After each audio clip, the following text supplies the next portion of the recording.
怎麼還有人玩來西奧，再用傳統的無盡影刃出裝？來西奧加強後，勝率已登頂3榜第一，而它的最大痛點是發育慢、容錯低，尤其是傳統出裝，不僅对线打不過，而且像玻璃一樣脆，一碰就碎，團戰總是伤害刮痧，頻繁被殺。我終於開發出了來西奧細節到沒有弱勢期的出裝銘文，更是最極致的團戰容錯和爆發上限。看完直接讓你的來西奧迎來質變，快叫上你的游戲搭子一起來學。首先，銘文上一定要捨棄傳統的货源銘文，只會抗壓，你的來西奧就永遠落後版本。很多玩家都不知道，本次調整不僅提升了技能傷害，還隱藏提升了来西奧的普攻帧率，所以攻速和穿透的性價比大大提升。紅色我们带5红月5异变，绿色是鹰眼，不仅能拉满手感和伤害，还能大幅提升大招的斩杀线。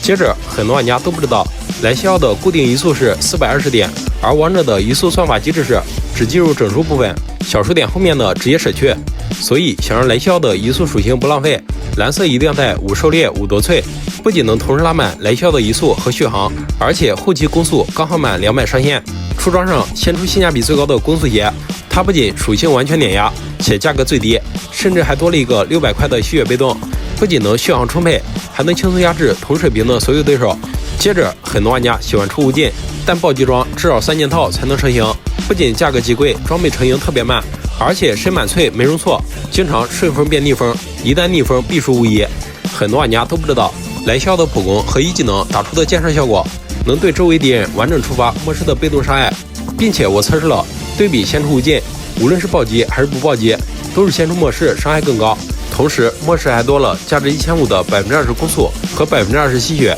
以及500生命值。所以，我們先出小吸血，再合成末世。此時攻速接近80%，不僅能極高頻率無限觸發末世被動，而且末世的被動傷害以及來西奧被動的100%傷害都能吃到銘文的穿透增益，能最大化前期爆發。不僅如此，來西奧普攻自帶的高傷害還能完美利用末世的吸血，單次普攻的回血量是別人的2倍還多。再搭配攻速鞋，相當於自帶移動泉水，能對線支援都無敵。下面出最容易被忽視，但性價比極高的裝備——幽影袖劍。袖劍連續4次加強，它不僅基礎屬性足夠優秀，遠遠超過更貴的逐日。更重要的是袖劍的主動，它不僅能讓對面丟失攻擊目標，還會立刻獲得30%加速，以及最高4000多的回血。這對機動性極差的來西奧來說，簡直是大加強。不僅能在對線期大膽壓制和發育，還能提供完美的團戰輸出環境。接下來的對局，來西奧打前排的速度非常關鍵，所以先出穿雲弓合成破曉。很多玩家都不知道，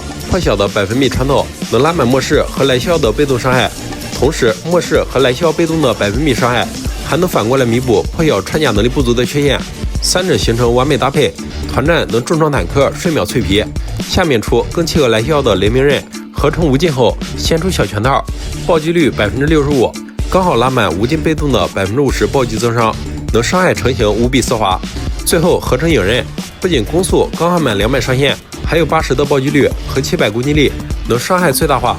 最後是完整的出裝銘文，我是公瑾，特別期待你的關注。